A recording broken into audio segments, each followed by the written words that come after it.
Ladies and gents, Seahawks fans of all ages, welcome back to the 12 Talk podcast. My name's Josh, and wait, am I going to get it right?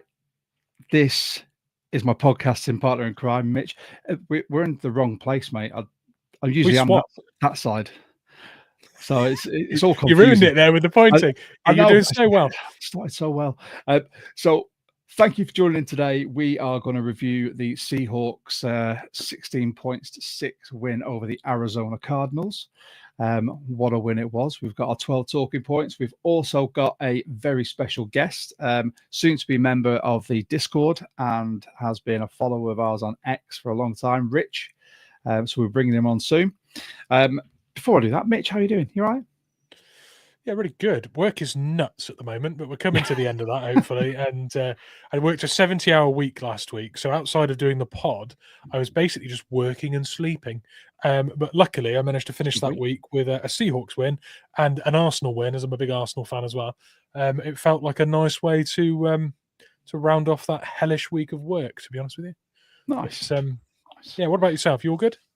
Yeah, got busy. Yesterday was a heck of a sporting day for me. I went to I'm never going to call it its actual name now, Twickenham, the home of English rugby, the Allianz Stadium, to watch England versus Japan. My friend got me a ticket for my birthday, so I was well happy with that. And then managed to get the train home and catch most of the game, which was what a day. Oh, no, what a day. If you are joining us as well, can I just say thank you very much. By all means, feel free to like, subscribe, hit the notification bell. You can share us with whoever you want. We're a growing community. And speaking of communities, this man here is the king of the Discord. You can join our Discord. Mitch will throw the link up in the comments as well.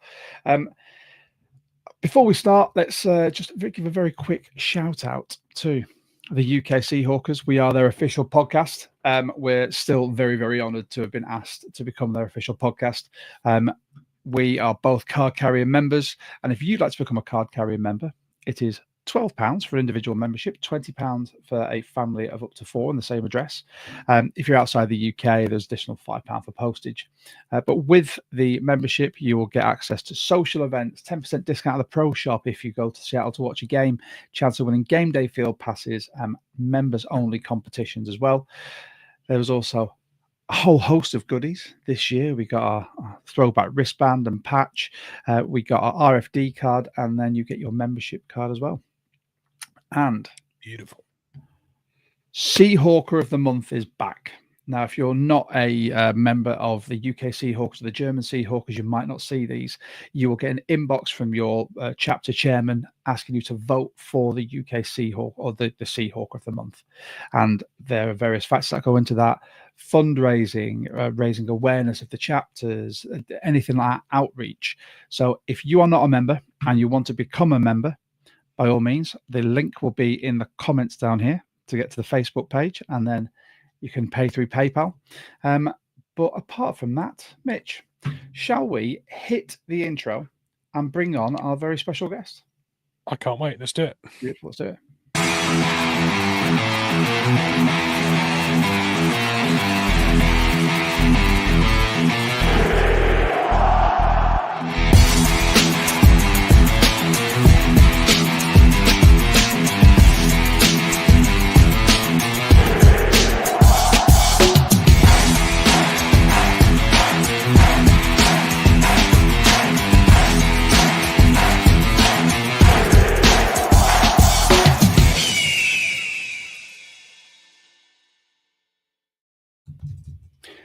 And we're back, and here we are with our special guest, Rich. Good evening, gents. How are you doing? Yeah, good. Do you know what? You are the second Welshman that we've had on this pod. For a slightly thicker accent though than the last one. So for anyone, Valley accent, I do apologise. The valleys. All my family's from Aberdare, so I yeah. So Rich, as I said before, he has been a follower of ours on X for a while now. One of the first UK sort of Seahawks fans to follow us. So thank you so much. Always good for an interaction as well. And at the end of this, we will be guiding him into our Discord. I say Mitch will be doing the guiding. I will be doing the smiling and nodding. before we go further, Rich, do you want to give us a bit of background as to your Seahawks fandom? Oh, well, this is a very strange journey, I will say. So a big group of friends of ours, we're all NFL fans in general, and they all had a lot of teams before I did in, say, like the mid-90s area. And the NFL website at the top had all the logos of all the teams at the top of the website. And I picked a team by closing my eyes and hovering over on the mouse. And lo and behold, I landed on the Seahawks. And once I'm latched on to something, I stick with it. And since that day, yeah, just been a fan ever since, and just really interested in interacting with people, and obviously how social media is improving and things. You've got more chance of interacting with people from all around the world. Which, how good is that? So, yeah, It's amazing. I mean, this is something that we pride ourselves on, having that sort of a community that's growing of sort of international fans being able to sort of talk to each other and just have a sort of a hub, a community where you can voice your opinions on a pod or in the Discord or via our social media. And like I said, you're always very interactive with us. So as soon as we got the opportunity to bring you on, I thought, let's do it. yeah, great stuff. Yeah. And you get to talk about a win as well. Oh, that's nice, isn't it? Yeah, it's always nice, especially with how inconsistent it's been this year. But obviously, it was going to be, wasn't it? Really, with obviously the new coaching staff and everything like that. But no, always a pleasure to be on a Victory Monday. So, Oh, God, I love a Victory Monday. So what we'll do before we sort of delve into the deeper nitty-gritty bits. So anyone who is new here, thank you very much. We're going to just give a brief overview of what happened during the game. We'll have a quick chat from our charity sponsor as well. And then we will go into our 12 talking points.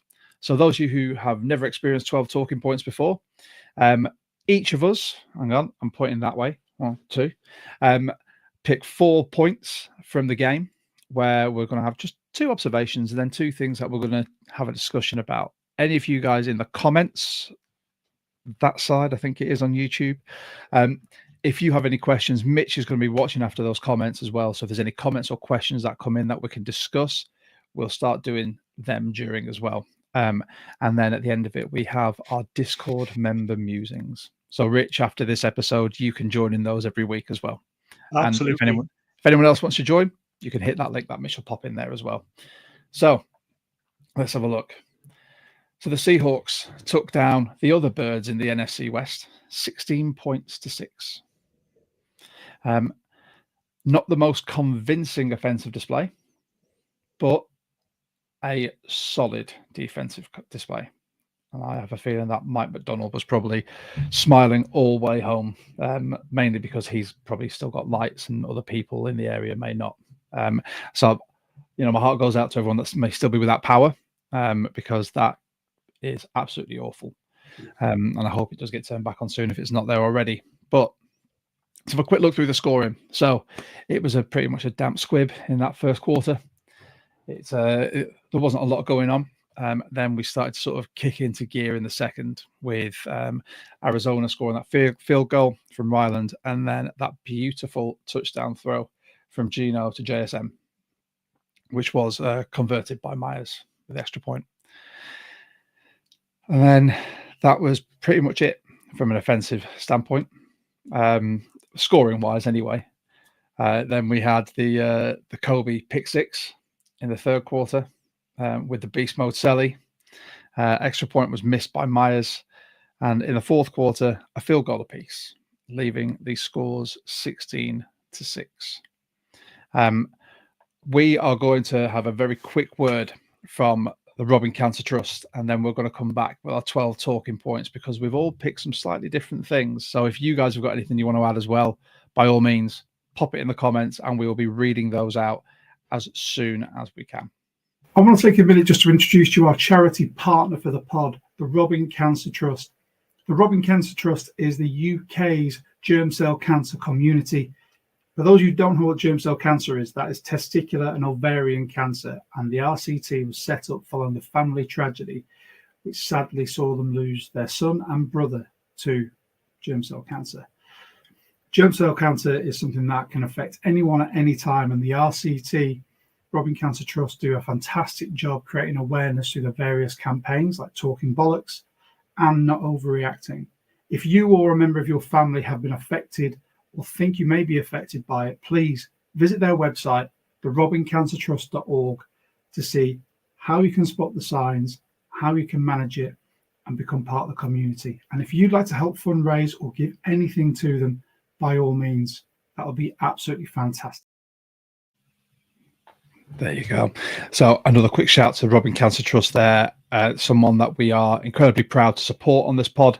If you or anyone that's been affected, by all means, visit their website because they have some fantastic initiatives. And just it's the only time I get to swear on this pod. You can always hashtag Talking Bollocks or hashtag Not Overreacting. But gents, shall we get into our talking points? Before we get into the talking points, Mitch, I'm glad you're man in the comments here because there's quite a lot coming through, and I know there's a lot of members of the Discord that are watching. So if you are watching and you're not in the comments on YouTube, I would advise you do it because it is highly entertaining. But is there anything that you guys want to bring up before we go through our talking points? I'm really eager to get into them. Knowing what Richard's got down to talk about, I'm kind of keen to just get into it. I think you said we all landed on different ones. I think some of us kind of wrestled a little bit over certain players we want to talk about. We split up in the end, but I think there's some themes there that are just absolutely sort of shining like beacons. We all want to touch upon it, so we should get some really good conversation here, I think. Yeah, and hopefully we'll have people joining in with us as well. So 12 talking points, and as always, as our special guest, the man in the middle. There you go. Rich, you will get to start with your talking points. We can just both do a Brady Bunch thing. If I point up and you point down at the same time, Mitch. There you go. Right. 12 talking points. So here we go. Rich, your first talking point, my friend. Yeah, I know I've jumped the gun here quite clearly as he's still got his rookie deal, but I do not care. When this rookie deal ends, we are paying this man. He is that good.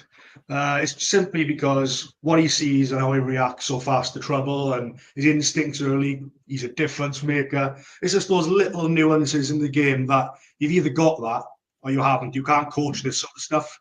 And that goes along with his mentality as well and how much of a dog he is, really. I just think, obviously, people have been mentioning about his stats haven't quite been up, but I don't care about that, to be honest with you. He's doing a lot in the game. So that's bringing other people in and they are flourishing on the stats part of it. But if it's not for what Spoon is doing, who knows if that's going to happen. I just think he is that good. And people said, when we picked him, like how high it was and that. But I just think this guy's going to be here for the long term. And let's have it, really. We should enjoy him. Needs to be. Spoon, pay that man. Right. Next one. Big Cat was hungry. This is a discussion point because we all wanted to talk about him. Well, let's be truly honest. He butchered them throughout, didn't he? Every single thing he did was impactful. He flattened Evan Brown about 4 times as well. I think he didn't have a nice welcome back, did he? But that was what I enjoyed the most, was that it was Evan Brown. Yeah, and I was like, welcome back to Seattle, my friend. You've just been absolutely nailed a couple of times, and it's more than once. But no, again, he had his 2.5 sacks. Yeah, and he fell on Kyler towards the end, didn't he? And I'm surprised Kyler got up from that, to be honest with you. But I think you would need a freight train to move Leonard Williams yesterday, to be honest. He was that good. And I just think up against top 5 pass block and offensive line, there we go. I just think the rest speaks for itself, really. So you can't ask for more. Go on, Mitch, because you wanted to discuss him. You go next, mate. Yeah. What I love is, one, the pass rush. The pass rush got home through the center against an extremely mobile quarterback. How many times have we seen Kyler Murray just flushed out the pocket, but still snapping off a first down? It was that dominant and it was that quick that he was consistently able to get in there and nail Kyler Murray before he had a chance to go anywhere. And I think when you see the actual stat sheet, you'll see that it wasn't just 2.5 sacks. Was it 3 or 3.5 TFLs as well? that was the regularity that he was blowing up plays and wrecking the game. The other thing to mention here is that since we've been able to stop the run, we can actually get home with a pass rush. Who knew that quarterbacks holding the ball allowed sacks to happen? It's news to me. So yeah, no, I absolutely loved the performance. He was dominant. No one could handle him. They didn't come out in the second half with a plan that would stop him. And it was absolutely brilliant to see his best game in Seattle for me. Yeah, 100%. I couldn't agree more with what you both said. I think he was just dominant through the middle and off the edge, and that was what really sort of solidified it for me. As soon as you saw him rushing against their left tackle and absolutely dominating him to get through for that sack, I thought Big Cat is on one today. And he is really showing to be a force. Now we've got this. I think they've Big Cat essentially knows exactly what his role is within that D line, and it is that of a play wrecker. And Mitch, what you were saying about it's weird how when you stop the run and you have to keep a quarterback in the pocket, how often they get sacked or make mistakes. Sounds pretty much like what we're having at the moment as well with Gino, doesn't it? And if that's the defensive game plan, all for it. Big Cat, even though he's getting on in age, inverted commas, says the 40-year-old, I would happily see him extended again if he carries on. I'm going to pop this on screen before we get off this subject, because I think this is really exciting and it's key, and it's coming from Jonas Meister from the German Seahawkers. So apologies for covering your face, Josh, but... So Genesis said we might see Nwosu returning this week, potentially. He's just tweeted perfect timing. Thanks for that, Jonas. What could be better than finally getting home with the pass rush, stopping the run, and adding Nwosu to the edge rotation? Frightening. And now that we've beaten the Cardinals and we've got that 44% chance of making the playoffs, we're also the NFC's third seed currently. Weirdly, because we're winning, because we're first in our division, we are the third highest scoring. Our record is the third best of first place teams in their division. First place currently, I think, is the Detroit Lions, who are 10-1. Yeah. It's got to be the Eagles, and then it's the Eagles, then it's us. And the Vikes are in fifth because they're second in their division, right behind. Is it behind the Lions in their division? So yeah, is it? I can't remember. My knowledge of the other NFC divisions isn't great, but either way, we're currently third ranked because we're winning the NFC West. If we can hold on to that and go in as a third seed, get a favourable first matchup from a wild card or whatnot in the first round, we might actually see 2 playoff games if we get there on the current pace. So, God, sorry, Mitch, I'm getting excited, boys. I'm getting excited. Don't fill us with hope. Don't fill us with hope. We know how that goes. No idea. Let's go on to the next point, Rich. Oh, I love this one as well. Yeah, I just find he's getting to grips with the scheme. Obviously, he's been trusted, isn't he, since we got rid of Dodson. But I'm just thinking it's just nice to see him get his first sack as well. So he's making plays, but he's made a meaningful one there, again, his first sack. I'm pretty sure that's a monkey off the back for himself as well, and his impact in the game. But I just love the energy and the juice he brings as well. He's still a work in progress, of course, because there's other little bits and pieces where you need to brush up, obviously, as a rookie. But the more you play and the more you get involved in this elite environment, you're going to learn that. But you can see why he led the conference with UTEP with his 140 tackles, career high. You can see why he just gets in the right place and he throws himself at people, and often or not, it works, to be honest. But yeah, it's quite a team from him and Ernest Jones. And yeah, just thinking, holding James Conner to 8 rushing yards, his lowest total since he's been with the Cardinals, So, and before this game, all the soundboards were on how good Connor's been and how explosive he's been.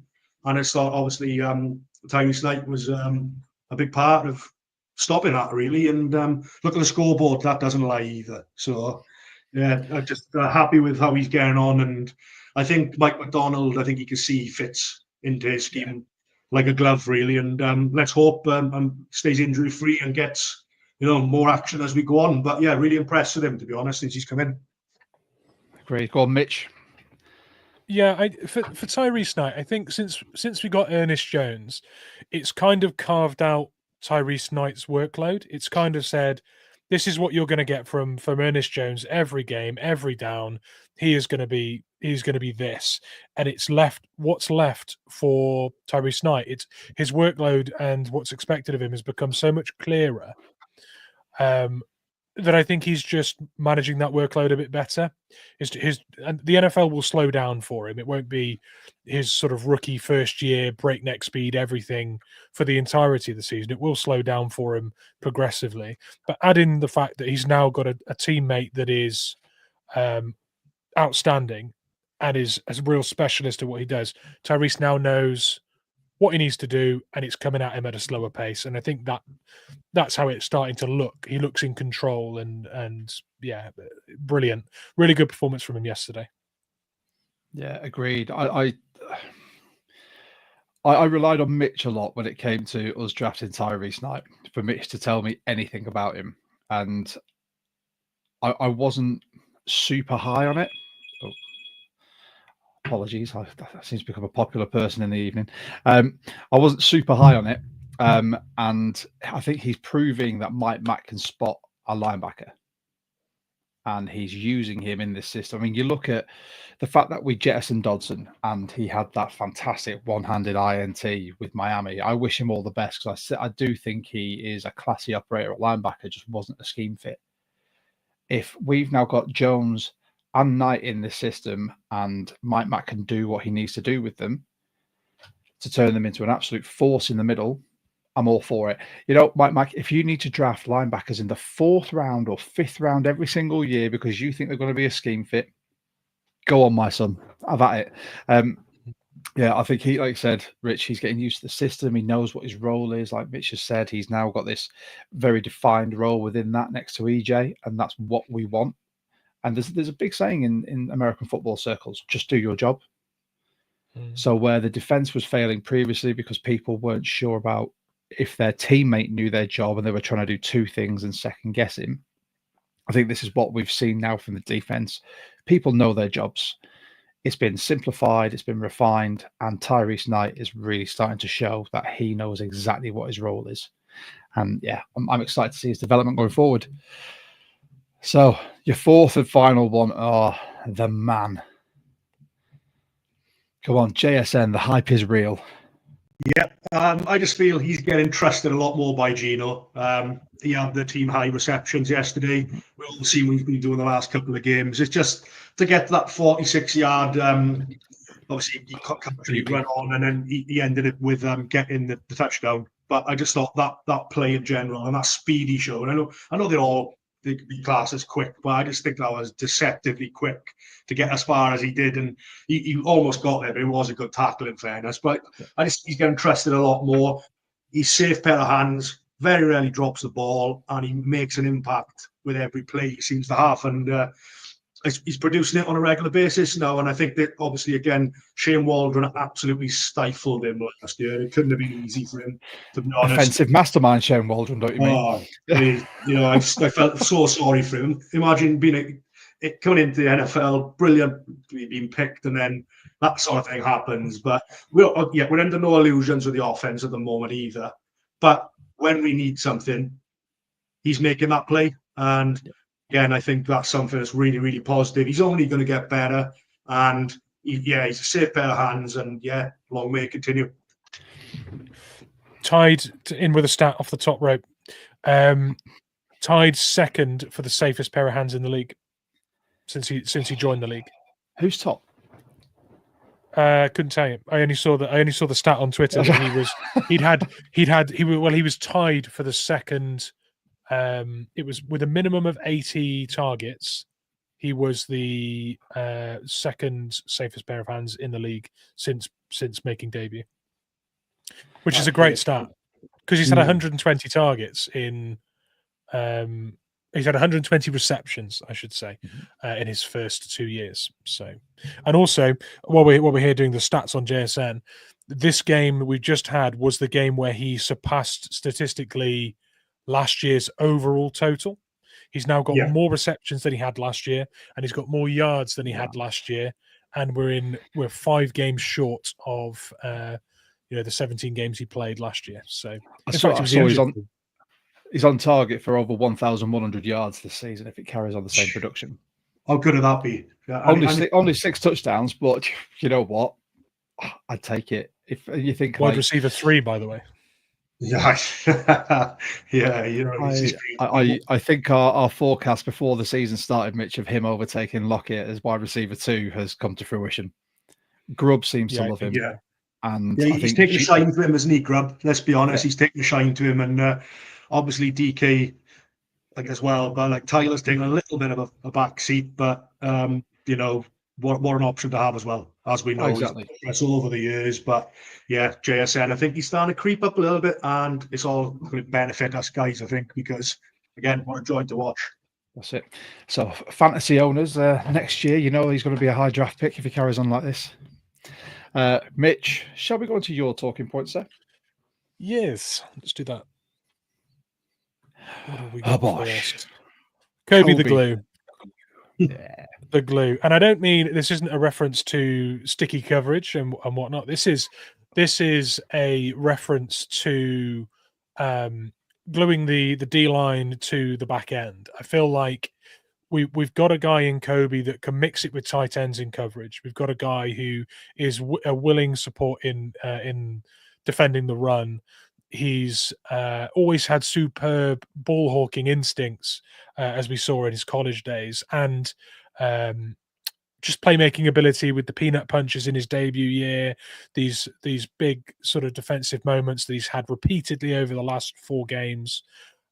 He is since he has started in this team, he has been, for me, the consistent standout when it comes to making big moments in the games in varied ways as well. It's not like he's done the same thing 5 games running. He has found ways to affect the game and swing the momentum. He is the glue between the front end and the back end in this team, which is what you want in a star safety. Go on, Rich, you can go. Yeah, well, I'm thinking that obviously Rayshon Jenkins was back yesterday, and I think it says a lot that they didn't feel like they needed to change too much, and Rayshon Jenkins is going to play a little bit differently with the fact that the form that Kobe's offered. I think that's a great sort of trait to have, really, and if that says that he's playing well, then what does, really? So, Jenkins came in, and obviously they wanted him to make a big impact. Obviously, injuries happen. Kobe, this was his chance. Mike McDonald said himself, this is a big chance for him. It's up to him to take it. He's doing it in training, for example, and all the practice. And now we need to get him into a game to do it. And I completely agree with Mitch. He's doing it. Yeah, he's taken the ball by the horns with this opportunity, hasn't he? I mean, I'm very, very openly was a Kobe criticizer at cornerback. I think he's found his role at safety, and he's not afraid to lay the boom when needs be. He gets himself in the right positions. He's a sure tackler. Still a bit dubious about that tackle from last week where he just ran full pelt at someone, and even though everyone was going, it was great, he stopped him in his tracks. I was like, yes, but he also bounced back about 3 yards. I think we're just going to see a constant improvement from Kobe now, to the point where Rayshon Jenkins is now the 3rd safety on the depth chart. And then you think underneath him, you've got Jerick Reed, who they hold in very high regard. So at some point, it's a nice problem to have, especially if you have a 3-headed monster with 3 safety looks and whatnot. More than happy with that. But I think, Kobe has been outstanding every single time I've seen him. And can we just give a big shout out? It's the cover of our YouTube pod. It is the beast mode grab, which he is probably going to get. He's going to get fined for. That's ridiculous, that, isn't it? You should be able to celebrate how you want, within reason, obviously. It reminds me of the Key and Peele Hingle McCringleberry sketch where he's and there's a 3rd thrust on sportsmanlike conduct. I'm like, I'm sorry, he's not flipping birds at people or, screaming obscenities. It doesn't matter. Let him celebrate the way he does. I'm just going to put this up from Jay because I've just seen it come up. Are you going to put the one from Jay? No, you go. Jay Smith, NFL equals no fun league. Yeah, exactly. Yeah, and also from earlier, while we're on this subject, this one came in from Jonas. Quote of the night when the reporter said, "What did they flag you for?" Spoon, taunting, and it was definitely taunting. Oh, that was brilliant. That was great. The journalists enjoyed that last night in the press, didn't they? They were all loving that. That was great. It's the most relaxed I've seen him as well. Actually. Yeah, they're really relaxed now, I think. Right, so Kobe the Glue and the next one. Oh, God, Mitch. Yeah, the best terrible timeout of all time was last night. So the team clearly were annoyed that we'd got the 4 and out and we'd called a timeout because it was such a quick bang play. They snapped the ball. Murray tried to throw a short completion, got broken up, and then the flag came. It all happened so quickly, and I think Mike Mack had a bit of egg on his face when we would have been off the field. Yeah. But for that for the reset to then be a pick 6 in a game where we only scored 16 points has to be the best timeout, the best terrible timeout of all time. I don't know that there will ever be or ever has been a better one than that. Agreed. Kickers are people too. Go on. See, I'm not going to tear them apart here, but anyone that was in our Discord last night in our game day channel will have seen multiple discussion points revolving around Jason Myers, the amount we pay him, the consistency we get, and then ultimately at the end of the game, the clutch moments where he pulls you through. And I can't help but think that Jason Myers is truly a victim of his own success, because the money he gets paid now, at times in his career, he looks like he's deserved it. But then there are also times where you look at a mistake he makes or a missed PAT, as we had yesterday, and you think, how on earth is that one of the league's best paid kickers when they can't make the simplest of kicks? So I think he's the high points and the peaks of his career and time with us have created that contract that he now can't consistently justify. Yeah, that's where I am. I agree. Go on, Richard. What's your opinion on kickers? No, I did think it was a lot. His deal was a lot at the time. I thought, yeah, okay. I said, hang on, guys. It's quite a lot for what kickers do, really. I know. So they've got a lot of them are good, in fairness, and a lot of them very rarely miss. But Myers, as you say, I agree with Mitch there. The victim of his own success, just around how well we've been doing the last couple of years, and obviously through with Pete and everything, it's been very good. But I'm not high on paying big bucks for kickers, and I thought we overpaid. But there again, yeah, I trust him as well. So I'm a bit on the fence with it, but I just think, yeah, we paid him a bit too much. But I'm always the first to jump up when he goes and has a successful. So I have such a juxtaposed feeling about kickers, because we've seen some teams that can pull a kicker off the scrap heap and have success. Some teams that can have an undrafted free agent or a really late round draft pick be a success. Then we have the flip side of the coin where that just isn't possible. So if you get a kicker as consistent as Jason Myers is, who has the odd blip, you need to try and keep hold of him because they can win and lose you games. But again, not a fan of the contract.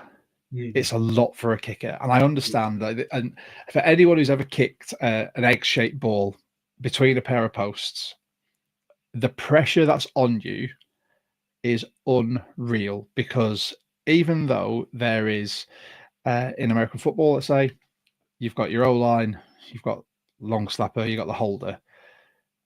The whole focus is on you as the kicker. The whole of that stadium is looking at you.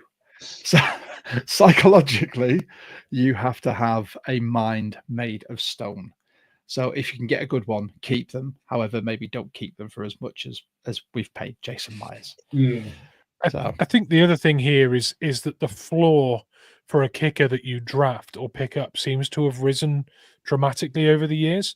The baseline for a kicker in this league, there aren't many bad ones, and the ones that people are drafting seem to be statistically sort of comparable at times with the top end, which makes me think that the only players you should ever be paying to kick the ball for you are the Tuckers of this world, the Hyungwei Koos, the guys that have that actual X factor that sets them apart, but can also do everything else consistently. Yeah, exactly. I just think that we've paid a semi-automatic kicker that's had good moments for us, like those players with the X factor in this league, and I don't see that J-My has that sort of factor that stands him out. Fair. All right, your next observation. Oh, Mitch, the Huff hot seat. Yeah. So the Huff hot seat. I've pulled this one out. I can't think of an area of our team that would make us more playoff ready if we were to get 20% more out of it than the O-line. And such high expectations when we brought in Huff because of what the Washington Huskies did last year with their O-line, that we would see some improvement with the team, with the players we had, plus a lot of players we drafted and picked up, and free agents we picked up too. There was a lot of investment into it. We brought in a coach that excelled in college with it, and we've regressed.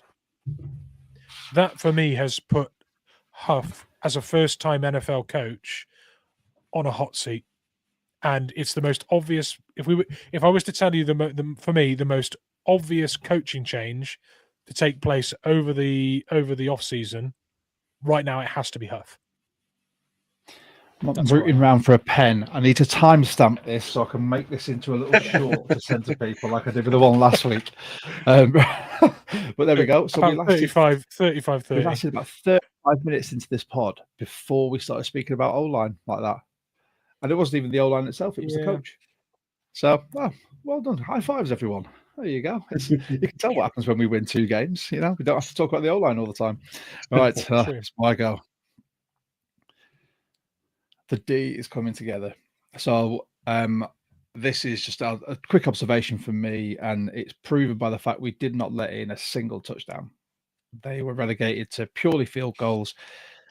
Mike Mack's defensive scheme seems to be embedding properly. That was evidenced by the pressure on Kyler Murray, not allowing him to get out for many scrambles. The run game was pretty much non-existent for the Cardinals. Everyone seems to now know their role. So it's what I was talking about before. Just do your job. Everyone seems to be doing their job, and to great effect. If we can carry on like that, I am happy for us to win games by... If we win a 6-3 game, I don't care. I'd like to have more offensive touchdowns, which I'll address later, but if this D carries on going the way it is, and again, I'm pretty sure this is the prediction that we made at the start of the season, Mitch, wasn't it? After the bye, we'd start seeing this D come together as to what we expect it to be and clicking. So there you go. People check out past episodes if you want to see exactly where we said that. But yeah, that was my first one. And this one I want to have a chat about. So obviously, no one on the Seahawks wears the C on their chest. They have game day captains, not squad captains, which honestly is something that I love. I've used whilst coaching before, to have a team captain and then go, you know what, you've done a lot, so let's take the pressure off you for a game and give it someone else and let them have a crack of the whip. I think the leaders are starting to show out. And I've got a list in my head of who I think the leaders on this team are. I'd say 2 offensive, 2 defensive, 1 special teams. But I'd like to know what you boys think about that. Richard, if you want to pick 2 offensive standouts to be captain, 2 defensive standouts, and then a special teamer, who are you going to go for? I'm always one to go with a quarterback for offense, so I'd go with Gino. And surprising maybe, but I'd go with DK. Yes, my man. Just because I just genuinely think he would bring the best out in him to have that responsibility. I know he's had his bit of petulance in the past, isn't he? With he gets frustrated and gives penalties away by just pushing people and things like that. But I just think that his passion is there for us, and I just think that that extra responsibility will sort of rein that in. So, and I just think that it shows that we want to keep him as well for the long term, that sort of thing. So they would be my two. Defense, Leonard Williams, just for experience alone, and the fact that he will bring on the younger players. And I know he's only been here not long, but it'd be Ernest Jones for me, just because what he's doing. I did give him the green dot. I think that says a lot as well. So he's clearly got that ability to be that type of role for him as well. So that's who I would go for on that one. Special teams? There's not many to pick from, really. Yeah, probably Jason Myers, just for longevity, to be honest with you, and know-how and what he could do for the group. I know a lot of people would probably choose people who'll be more involved in the action, but I just think I'm one to fall back on experience on that one, to be honest. Fair. I like it. Go on, Mitch, who would yours be? Tyler Lockett for me is the standout. He's been there, done it, seen it. He's got such a calm persona. A stark contrast to the DK captaincy. He's the least fiery of the two you could pick. Yeah. But I think he's got that wealth of experience. He's a calming voice, and I don't know if there's been a more clutchy contributor to, outside of the quarterback, the two last quarterbacks we've had in 2-minute drills. There hasn't really been a more consistently clutchy player than Tyler Lockett. As Gary's just said in the comments, Michael Dixon would be my special teams captain, because when you talk about what you really want from special teams is you want them to not just be that sequence between the changing of who's got the ball. You want them to be someone that can make a difference, to give you a little advantage out of nowhere, whether it's a few extra yards on a return or pinning a team in the, start your drive from the 5-yard line or the 10-yard line. Michael Dixon is one of the most consistent players when it comes to just giving us an edge in what he does because of the mastery he has of his job. He shows out with such consistent performances for us. Michael Dixon for me would be the same. Again, clutchy. Maybe I just like a clutchy player who can pull something out in a key moment. But Tyler Lockett and Michael Dixon for me are the two. And I agree with the Geno one. Defensively, I like Leonard Williams as a leader. My point, which I removed because of Rich's point, was that Leonard Williams was leading from the front in this team right now. And it all starts up front. They all contribute, but it all starts up front. He is such a good leader, and he's been really candid with calling things out this season when things weren't good. He didn't shy away from anything. He encouraged people taking responsibility for their failings, holding people accountable for mistakes. That's the leadership I want to see. So on the pitch and off the pitch, he is living it for me. So Leonard Williams is that standout. And down the line, Devon Witherspoon, he's the barking dog on that back end. And outside of Ernest Jones, I don't think there is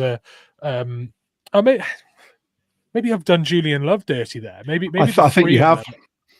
Yeah, Julian Love, Ernest Jones, Devon Witherspoon. There's a lot of candidates back there. So when it comes to Rich's offensive captains, no notes. Geno and DK, that's it for me. DK, I think having a player of that caliber, even with his temperament, when you give him that responsibility, it does tend to calm them down. But you wouldn't want him to take that fire out of his game just because he's got a bit of responsibility. So it's a very fine line, that. I'm going for Big Dixon energy in my special teams. He will be my captain there because he can pull something out of the bag and just rescue us 60 yards if needs be.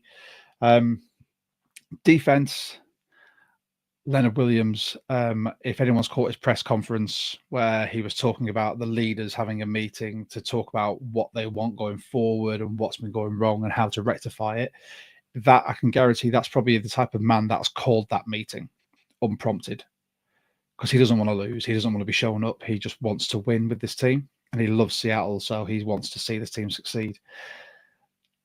I'll admit I didn't consider Ernest Jones because he is so new, and I want him to keep excelling at the job he's doing. A green dot is essentially a field captain anyway. I don't feel like he needs to be an actual captain. Spoon, I have been very high on giving him a captaincy, but I don't think he's ready yet. It would be Julian Love for me. He has been a captain in New York. He's been a captain here already. The guys obviously respect him. He's Mr. Consistent in that secondary. I think he's got the ability to really drag others up with him. And that's where I pick. And I think these guys are starting to show their value on the pitch as well. So just interesting. I wanted to see what everyone else's thoughts were on that. I'll make sure you're doing the head tilt of...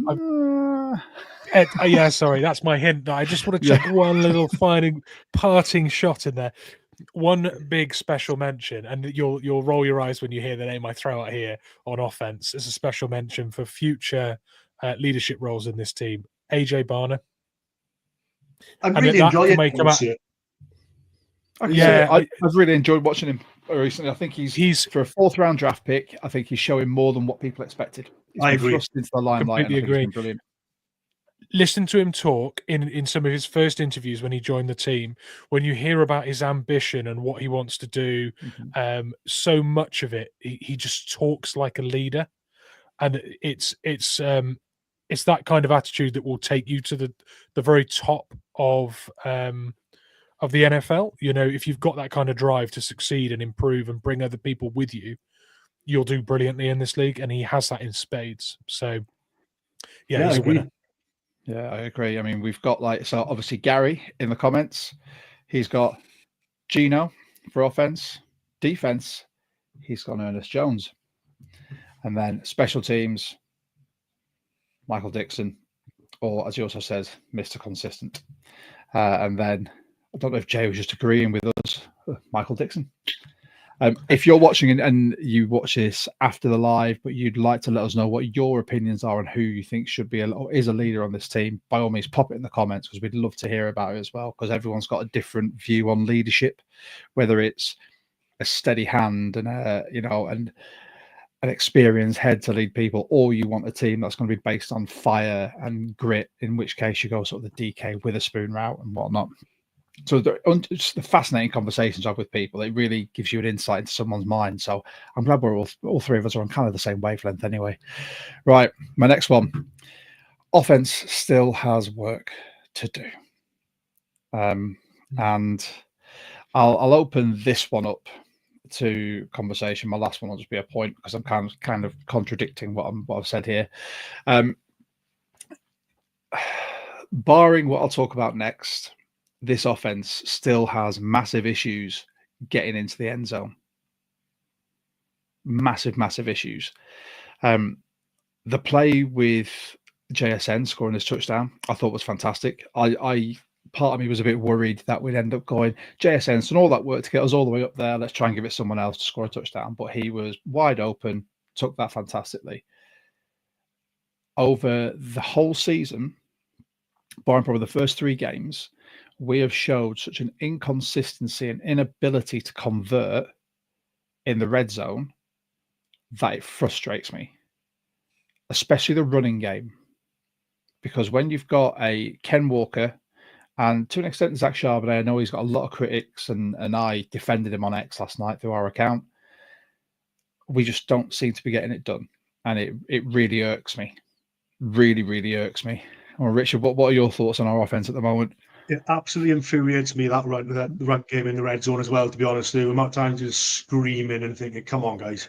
We put ourselves in such good positions, and I'm thinking to myself, do I believe that we're going to get something here? Are we going to get this touchdown? Half the time I don't. And I don't like that, to be honest with you. And with the offensive minute, it's taken a bit of magic, isn't it, to get us going? We had that 8-minute drive twice yesterday. We really needed that. That throw to DK from Gino, fantastic to get us up there. But then again, the one to Ken Walker that almost got overturned. I'm like, what was that? What are we doing? What are we doing there? And how close we were. We're in our own half. And the one when the pick in the end zone, He could have run that in for a first down. So it's either elite or it's stupidity. Yeah, opposite. It's a bust or boom offense, isn't it? Or boom or bust. There are so many things. And the throw from Gino, that was an interception. That was good defensive play as well, because that was an absolute bullet that he threw. So for that young cornerback to turn around and catch that, I thought, a fair play. You baited Gino into the throw with sort of a mixture in the coverage and sort of the disguise. But then to catch it, I just thought, that's like Mitch said, Gino's got at least 1 or 2 in him every game. Yeah. And there we go. I just think it's the more consistency, better play calling, using the weapons we have to their fullest effect. That catch by DK wasn't manufactured by Gino. Fair play, Gino managed to avoid pressure, but that was manufactured by DK because his route had finished. But he saw, if you watch the replay, he stops, then goes, oh, actually, I'll carry on going there. And Gino actually squeezed that in between sort of double coverage, particularly triple coverage. So it was lucky. If that had been an interception, we would have been on a totally different conversation right now. Yeah. But it wasn't. So, well, Mitch, your opinions on the offense at the moment? Yeah, I said this a little bit with Richard in the green room before we came on. The defense is making it so that the offense doesn't need to be that consistent. We can have a few 3 and outs. As long as the defense is shutting out our opponent, we're going to get multiple shots. And I feel like the star quality that we have in our wide receiver room right now is making up. It's patching a lot of things up for a scheme that isn't quite motoring. It isn't. Yeah. It's not a purring engine right now. It is spluttering. But luckily enough, those splutters are a big 47-yard, JSN, rack moments. So I feel like we're giving chances to the offense, and they're not overly consistent with the scheme. And that also comes a lot off the offensive line, not allowing the running game to establish, and then so. It all comes back to offensive line not allowing for a offensive scheme to sort of flow. I think we're getting these lumpy, chunky yards at the moment, but we've got the players to do that. We have, and that's abundantly clear. Just imagine. Let's just all put your imagination hat on. Mike Mack talks about poise. Imagine if that poise actually results in complementary football from both sides. What will the scoreline be like? What will the game look like? I imagine there will be Seahawks fans the world over looking like, is it Kyle's dad from South Park by their computer or their TV? It'd be mind blowing. I think I'd probably faint. I just want to give a quick shout out at some of the comments. So we've had Gary coming in saying, for me, until the offense gets a consistent run game, it's always going to be a struggle. And then Jay, one of our newest subs, thank you very much. If you are watching and you've not subbed, please do. You can join Jay and the rest of these awesome people in here. To me, Gino's play is consistent with a player that realizes he's the only one that can make things happen. So he feels like he needs to swing for the fences every single play. Can't even argue with that, because some of these are dubious throws, but he's thinking, I need to make this happen. I need to push this in. And then Jay again, Gino needs a run game, and Grubb needs to call quick hitting plays, slants, swing passes, jet sweeps, etc. When we play with tempo, I think we're a much better team. And that comes from the throws, that comes from the cadences, everything needs to be at tempo for us, if you ask me. Right. And then my last one. Final drives are excelling. So there we go. I've gone offense needs work, but you know what? Those final drives, 2 thumbs up. So you look at Gino's final drive last week and the 8-minute drive yesterday. That 8-minute drive was an absolute soul crusher for the Cardinals. Just to take that much time off the clock, keep moving the ball like that, get some of the bigger plays in there. If only we converted it at the end, that would have been fantastic. But that type of thing at the end of a game is showing, for Gino haters that may be out there, Gino does have clutch moments where he can manage a game right at the death to make sure we win that game. And B, there is a lot of good that does come out of this. I mean, we've still got comments coming in as well, but I genuinely think that Gino will be with us for another contract. I think we'll probably look to draft not this year, but maybe next year, or not this draft coming up, but the one after for a QB. And I think we'll keep Gino to mentor for at least another year and then bring someone else to do it that way. And I think Gino's got it in him. But yeah, that's my insight on that. Now, next up, we have got one of our favourite parts of the pod. This is where we get to interact with our amazing members of the Discord. So we've got our Discord member musings. But before we go into that, I'd just like to have a little shout out from our sponsor, Wraith Energy. So back with you in a minute, and then we'll get into our Discord member musings. Let's give a big shout out to our sponsor, Wraith Energy.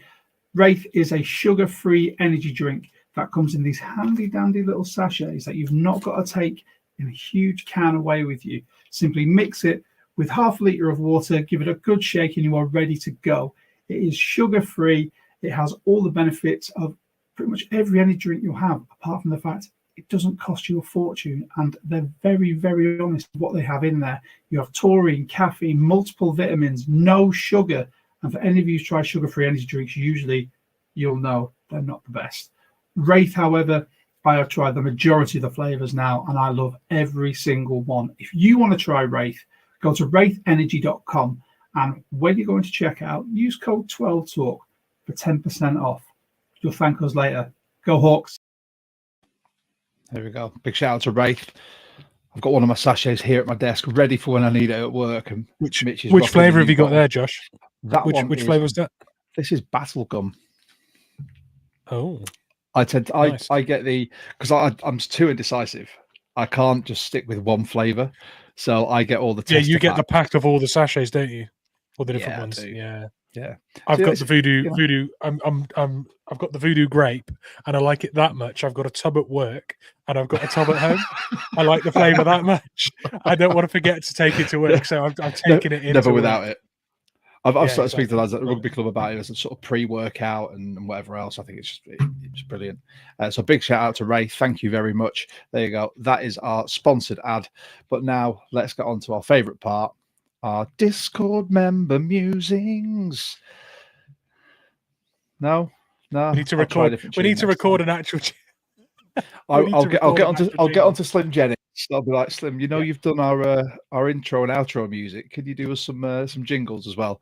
But this is where our members of the Discord get their chance to ask questions before we go live. So they're all preloaded. And after this pod, I know for a fact that there'll be some in there from Rich. So I'm going to open these to the floor. I will read them, and you two gentlemen can wax lyrical about them. So here we go. Jonas, upgrading the O-line, decisions on Gino and DK, as well as extending the 2021 rookie class with K9, Marfay, Cross, Lucas, Reek, and Brian. Is this upcoming offseason the most important for John Schneider in Seattle? Go on, guess first, Rich. Always guess first. I just think that upgrading the O-line is massive for us. If we need to move on to the next stage in the development of this, we need to get that sorted. Upgraded O-line equals more chance for a better running game, all that sort of thing. I just think that is absolutely key more than anything. I've been screaming for it all season. I'm getting pretty fed up with it not working as well as we'd hope. Even under Mike and his first year, obviously with the new coaches, I just think it's been lacking for a while, to be honest. And I just think that is key for me, without a shadow of a doubt. And yeah, Gino, I agree with you, Josh. I think we will keep him. All depends, really, mandatory, but I think we will keep him. DK is an absolute essential. And then, yeah, it's a free for all with the rest, isn't it? Because like Maffei has more than earned his chance. Lucas, I think since he's come back in, it's been a little bit better. He's been a bit more protection there. I think he's going to be a key part of it. Reek as well has been excellent this year.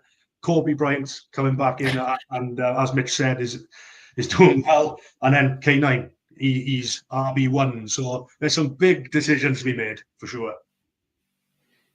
Mitch, you look pensive. Contemplative. I'm trying to think which players out of this are least likely to get the deal that they want. DK will get paid. I'm not sure Gino's back, but if he is back, I think it will be like an extension of 1-2 years tops with a quarterback taken this year. I think quarterback will be taken this year. I'm quite high on a number of candidates this year in the draft as good understudies. Save that for your draft pods. No, I know. It's a hint to what's to come. Nice. But yeah, I think a little amuse bouche. Yeah. K9's essential. Maffei's essential. I think if you're looking to improve the O-line, you're not going to get better than Charles Cross without a top 10 pick. And we're not going to be trading up. So I think extending Cross makes sense. If Lucas can finish the year strong and prove that fitness, he's an obvious lock for a new deal. Reek and Bryant are where I'm not sure. It depends a little bit on what their market is. Reek will get offers from a lot of teams where he's a better scheme fit for their defense. Bryant, I don't think, because of the inconsistency throughout his rookie contract, potentially is quite affordable to renew and could turn into an absolute diamond in this defensive scheme for years to come. I think Reek misses out. As much as I hate to say it, I kind of agree with you there. I look at that whole. I think again, I agree with Gino, DK. I think K9 would be extended, but obviously we know that the running back market is like this unless you're posting ridiculous yards and touchdowns every year, a la Christian McCaffrey. Maffei. Now, hear me out here. With the performance of Maffei and Hall as young edge rushers and Wosu's injury history, I'd have to double check the contract, but would you see benefit in re-signing Maffei, keeping Hall, and maybe cutting or trading Chenna? Just going to dangle that carrot out there for people. I hate it, but I can see it. Yeah, I hate it, but it makes sense. That's the worst thing about it. Doesn't it? Yeah, it does. If you're trying to build a young roster that is going to grow with a new head coach, then you keep the younger players. Cross, yeah, but you want to get top tier left tackle money. Lucas, 100% yes, if he remains fit. And I'm with you, Mitch.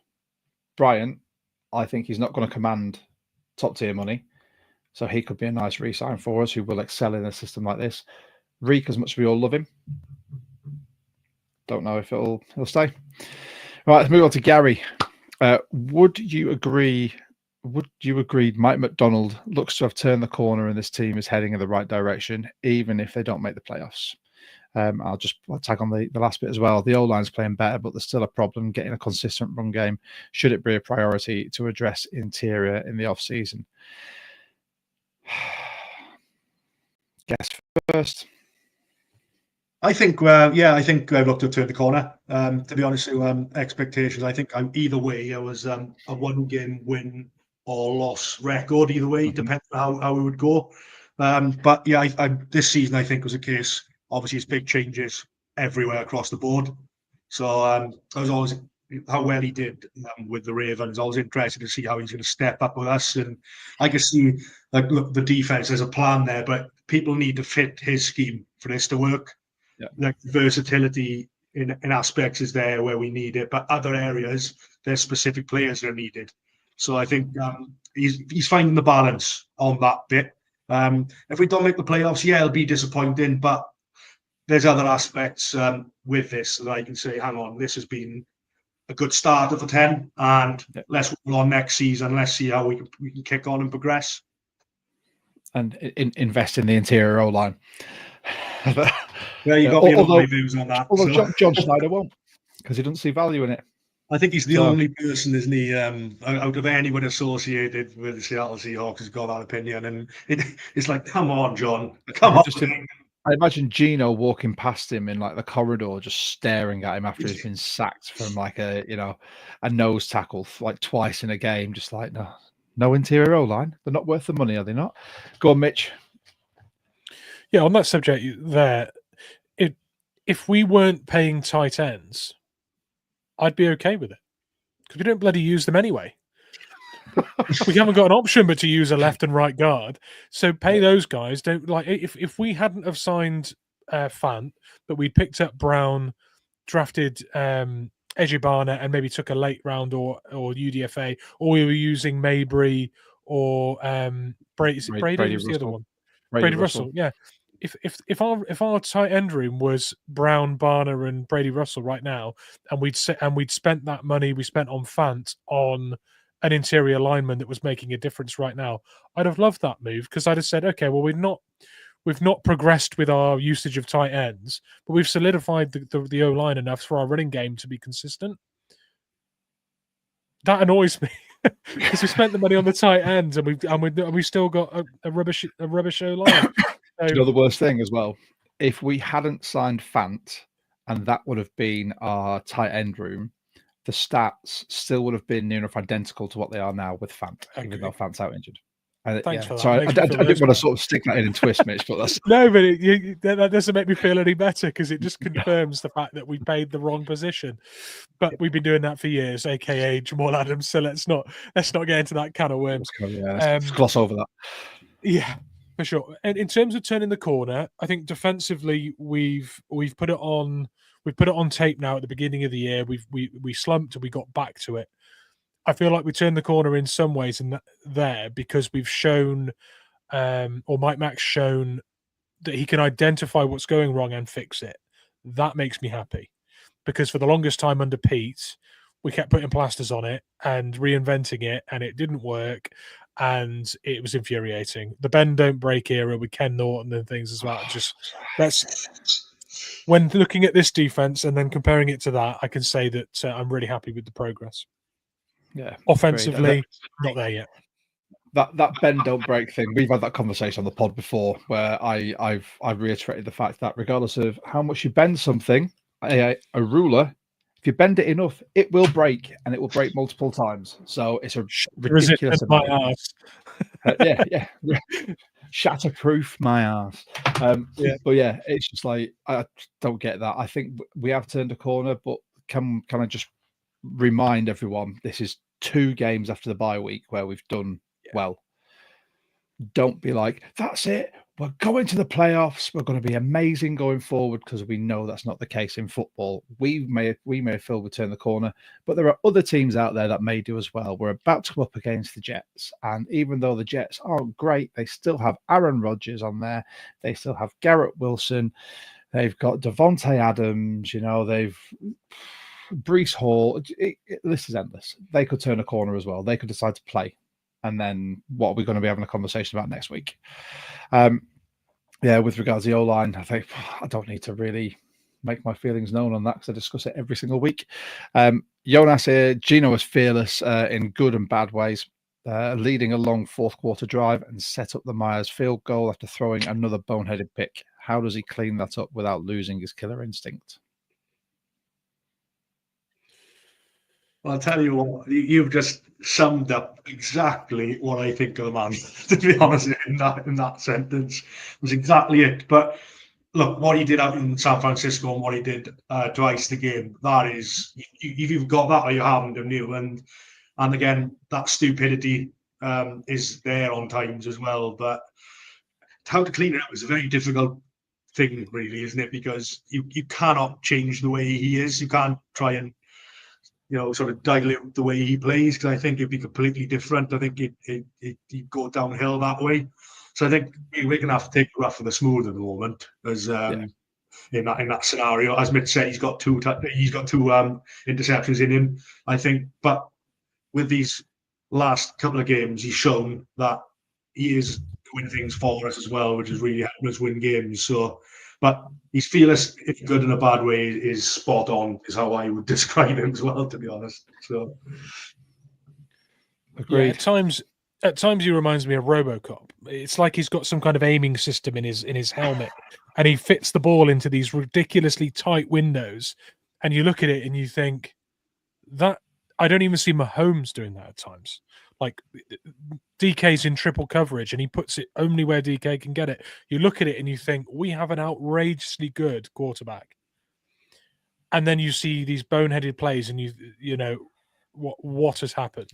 Has RoboCop run out of batteries? Is his aiming system down? Was that him going manual on this occasion? Like, what is happening? What is happening with our quarterback? It doesn't look like the same player at times, because it goes from being so polished to so clumsy. It's like a rush of blood to the head or overconfidence. So, God, it's tough watching. Because you expect more because of what he's put on tape, and then he delivers this, and it's like, okay, that was awful. Yeah, he brings it back down to earth, doesn't it? And it's like you just done something absolutely elite, and then the next play, you're like, what is going on there? He's like the master of mental fortitude sometimes, but then also the king of the brain fart in like the next sort of play. So he goes from, you're like, how has he squeezed that in? That was pinpoint accuracy. That was elite. To why is he throwing that pick? Why did he hold on to the ball for that long? Why don't you just throw it out of bounds? And it baffles you. But then no one's perfect. No QB in the league's perfect. And I say this, so Jay Smith's going to come in here now with some Geno facts. So even at 38.5 million, Geno's cheap in today's QB market. I agree, extending him to free up cap space makes sense. Not going to argue that. Yeah, I can't disagree with that. I don't know who they all are, but those making more money than Geno, who would you want instead of Geno? And now we've got the list. Are you ready? I'm ready. Okay. Give me a yay or a nay. Trevor Lawrence. Nay. Nay. Nay. Dak. I'll start with this one. Nay, nay, nay, nay, nay. Hey. Comfortable. I just merely for the fact I don't want to hear, okay, here we go, God, before every snap. I can't take it. I can't deal. All right, so, Kirk Cousins. No to that. No dice. No. Nah. Tua, who is someone breathing in his face away from concussion and having to retire from the league. No. Jay goes on to say, I don't think I want any of those. I can't remember the others. You don't need to remember the others. I think this is where we need to appreciate that we've got a veteran quarterback who hasn't started throughout his whole career in the league. His redemption arc is fantastic. We need to appreciate what he gives us for what we're paying him, and the fact that we get some truly elite play from Geno. But on the other hand, the reason he's not started all of his career is because he is prone to a brain fart. So you have to take that, like Mick said, rough with a smooth. That's all it is there. Let's move on to the next lot of Discord member musings. There's a few here. I think this might be the last page actually. So Jonas again, it's concerning for me as well. But it's his first year coaching the NFL too. I hate the hire and fire mentality. So I give Grubb at least another year so he can adjust his approach over the offseason. If there's no improvement in 2025, one could put him in the hot seat by then. Even Waldron got multiple years in Seattle. And then, our friend Ben's come in saying, got to take into account, but can't afford to lag too far behind if Mike Mack is about to create a championship defense. What are your feelings on Grubb, gents? Yeah, it's just the running game for me. It's not there, is it? But other times then, there's some real good plays. So it's just like, again, it's just not consistent. But I do think we'll give him more time. But if it doesn't work towards like the start and middle of next season, I think there's some conversations that need to be had, isn't there, really? But for me, I'd keep him on, see what he can come up with between now and the end of the season. But things need to change to get a running game going, to be honest with you. But I wouldn't give him another shot. Mitch? Yeah. There's quite a few offensive comments here, so I'm just going to say, I'm going to make one comment. I'm just going to make one observation here, right? If you've got a championship, assuming that Mike Mack improves this defense next year and it is a lockdown setup, if you've got that, two questions: have you got a run game? Have you got a good kicker? Because if you've got either or both of those things, you're going to win games. You're going to win enough to get you to the playoffs, and you're a functioning team. If your budget and your cap is spent on X factor wide receivers, then you're putting the ball in the air and risking turnovers, rather than leaning on a run game to get you in range to kick and just consistently generate points. So we are not set up correctly for that. If that makes sense, we are top heavy with receiving talent, whereas we could have that money in the offensive line and be running the ball more consistently. And that is kind of where we need to sort of maybe adjust. Maybe with Tyler Lockett, if he retires, draft a wide receiver 3, promote JSN, put that money into the O-line. Maybe that starts to sculpt that into a machine that can win us something. That's where I am with that. I like it. I mean, to be honest, with all of these comments, that all the Discord member musings are all very much on the same line. So, yeah, last week's podcast guest, Racecourse Ramble. Our running game is tepid. Is this purely an O-line issue, or are our RBs not fit for what Grubb wants to do? First issue, and this is one thing I have to say, it all comes down to protection, in my opinion. The reason we can't do a lot of what Grubb wants to do, a bit of an experience with NFL schemes and defenses, fine. But B, you can't get anything going without a decent O-line. Without protecting your quarterback or giving your running back lanes in which to run through, you cannot run a scheme. So if we sort that fundamental piece out in the offense, I'd look forward to seeing what we're going to do next year from an offensive standpoint. There's one that I just want to address with you, Mitch, because this is again from Ben. So how is Mitch feeling after his comment about the 49ers being spent as a force last week and seeing them lose another last night in a blowout, and the NFL media starting to say similar? I'd like to start my response to this by pointing out that Ben is not watching, or hasn't commented at least this evening. First of all, I'd like to just mention that I beat him in fantasy this week. Secondly, so there's a layer of smug. There is a layer of smug from that, but there's also a layer of smug from the fact that my Mystic Mitch moment there, saying that the 49ers were done following being followed by a humiliating loss this week. There is a double layer of smug. Thanks, Ben. I'm not even going to talk about fantasy because, sorry, Jonas. Running away with it, aren't you? And yeah, top of the league, self 5. Thanks, Mitch, for some of your tips. So we've got one here from Bryce, but then we've also had a comment on YouTube from Jay Smith that I think fit really well together. How do you all feel about this offense this season? And going forward, we were supposed to be carried by an offense, and at midpoint of our season, the defense is carrying us. I get the feeling Grubb, I can't even read now. You can tell it's getting late. Grubb will be a one and done in the NFL if the offense continues like this. And I know he was choice 3 for Mike Mack. The first 2 choices were Arthur Smith and Mike Kafka. What are your thoughts? Before we go into that one, Jay has asked, up thread previously, is Grubb breaking Geno? Now, there seems to be a lot of Grubb discourse. Let's have a quick chat about this before we sign off for the night. Is Grubb going to be one and done?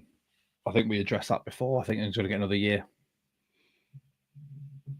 Oh, and now Bryce is back in the comments just as we've read his question. Yeah, of course he is. Good timing, Bryce. Yeah, I think the building a team like this, building a squad, it doesn't just boil down to young players, but coaches as well. You can't give someone you've plucked out of the college ranks 1 year and be like, you're not good enough. Of course he's not good enough. He's never coached at that level before. But what he's showing us is that there are glimpses of what he can do if we put the right pieces around him. What do you think, Rich? Do you think is it one and done? It's a real Jekyll and Hyde scenario, isn't it? As we mentioned, like run game non-existent, and then we're pulling some unbelievable plays out, but its consistency isn't there. I think it needs to improve, but comes down to the O-line. Josh, again, I agree with you there. Things that starting to get better there, then maybe he's like opening up a bit more. Maybe he's seeing, look, we got a weakness here, and he's not obviously not saying it, but there's a weakness there. How can I sort of try and get around that in the interim with the view to picking it up further? But I do think we'll see him next year. But I think if things go sour and they don't improve, I do think he'd be gone pretty sharpish, really. I think you'll see another year. I think you'll see another year. For anyone that's ever been running with a weighted backpack or leg weights or that kind of thing, you know the relief when you suddenly start trying to run without those weights. If we give Gino an offensive line that functions on some level, that a running game can supplement, he'll get more time in the pocket. There'll be more defensive presence in the box, which will open up more 1v1 coverage. It would be like Gino suddenly dropping the weighted backpack and the leg weights and just having more time, more freedom, more one-on-one matchups. It could ignite in year 2 with a better O-line. Plus, he's dodging players coming through unblocked at times, stepping up in the pocket, finding time to play, playing in the hurry up brilliantly. Mm-hmm. I feel like we've given him this training over the last couple of years, so that if we can provide him an O-line, he is just going to light the league up. He's leading the league in yards without exactly unlocking himself. Pass rush is just going bullet time, but it's Bosa. I genuinely feel like if we can get it right and Grubb gets a second year, Grubb suddenly looks like a play calling genius. If we go into next year with a poorly functioning O-line again, I think Grubb won't be able to establish what he wants, and he probably will bite the dust. So that's where I am with it. I think he gets second year. 2 and done. I think if he can't put it together next year, and we said this at the start of the season, this is the first season with this coaching team who've inherited a squad to try and run what they want on offense and defense. So at the end of the season, there will be some wholesale changes. You'll see people that will just be shown the door, as we've seen mid-season. It's easy enough to, get rid of a Baker and, trade for someone you actually wanted pre-season and, just jettison Dotson because we've got someone that Mike Mack wanted. But when it comes to things like guard, any effective guard or decent O-line player, you're not going to pick up on a nothing trade. He's not going to be a free agent because people see the value in that, but it means they have to be paid as such. I think this year we've seen Grubb trying to implement stuff, but Gino hasn't got the time to let it develop, and the run game is suffering for it as well. Next year, with an off-season, with more coaching, with new players coming in, draft picks they probably want, and maybe a couple of free agent signings or trades, it could be a completely different ballgame. So I am going for year 2 with Grubb, very much the same as these gents here. And that, gents, is that for our Discord member musings. Thank you to everyone who's joined in. There's Mitch. What have you got for us? Bryce has just come off. Just before we go too far, Bryce has just put a really interesting comment in there that really ties off what we've just said with the O-line. And luckily, Josh, I'm not going to cover your face now. We've changed our formation. So Bryce has just said the one thing I will say about the OC job is it's to make life easy on the O-line. When you look at this current scheme and the lack of pocket movement, it does kill a struggling O-line. And Jay's agreed with that. And Ben has shown up. Speak about beating him in fantasy and being smug about my predictions with the 49ers, and he shall appear. So he said that his Grubb issue is like Bryce says. We look disjointed and unbalanced and not working, hiding our weaknesses. He needs another year, though. I agree. I think he's now seen what he's got to work with. There are clear things there that are issues. He hasn't shown a particular nous for working around those weaknesses, apart from playing in the hurry up when pressure is constant. Other than that, I don't think we've really adjusted with Grubb. But great points, chaps. Thanks for the comments. Well, with that, I think that's everything. I want to say a massive thank you to, there you go, pointing the right way now, to Rich for jumping on. Obviously, 12 Talk Pod, we are a pod by 12s, for 12s, with 12s, and Richard, as a 12, has kindly agreed to come on, as the majority of our guests are. They're Seahawks fans from all over, wanting to voice their opinion on a platform that, we provide because this is what we believe in. Rich, thank you so much. Do you want to tell everyone, if they want to follow you on X, what your handle is and whatnot? It's on the title card as well. But yeah, of course. Thanks for having me both. I really enjoyed it. First time on the podcast, but yeah, I really enjoyed it. And great. Won't be your last, mate. Don't worry, we'll get you back. Awesome. So it's just at Seahawks Wales on X. But yeah, that'd be great to interact with everybody, and going to get myself on this Discord now as well to extend that out. Yeah, and with that, thank you very much for reminding me. If you want to join the Discord, by all means, there you go. Sorry about that, Richard. You can join our Discord. The master of the Discord is on the far end of the screen there. The link has been posted in our comments. You'll also find the pin post on our X. Oh, we also now have Blue Sky. That's right. The other social networking thing, which is surprisingly like X, but with a lot less ropey women on there and adverts. It's quite nice, to be honest. I'm not scrolling through NFL feeds and seeing some random video of someone fighting someone or whatever. So it's quite nice. But yeah, you can find us on there. Just search 12 Talk Pod. I'll put the link somewhere as well. If you have joined us, it's your first time, or you just haven't, like, subscribe, hit the notification bell. You can share us. You'll find us on X, Blue Sky, Instagram. We've got a Facebook group as well. We share a lot through various different platforms on there as well, and groups. Look to join the UK Seahawkers as well. The memberships are coming up for renewal in December. A fantastic organisation. And we are still looking for a venue in Glasgow for our meetup next year. We're having a few issues because we don't actually have anyone with boots on the ground. So if you watch this or you're a UK Seahawker in Glasgow, hit us up, because there's a few venues that we need someone to check out and actually go to. And we'll be relying on your feedback to let us know if we'll all have a good time or not, because Glasgow is quite a way for us all to go. But I just want to have a great time with the rest of UK Seahawkers.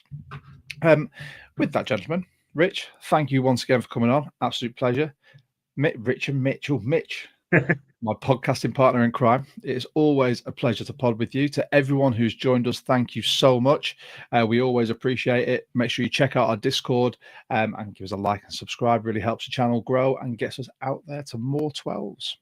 So, shall we finish on a Go Hawks?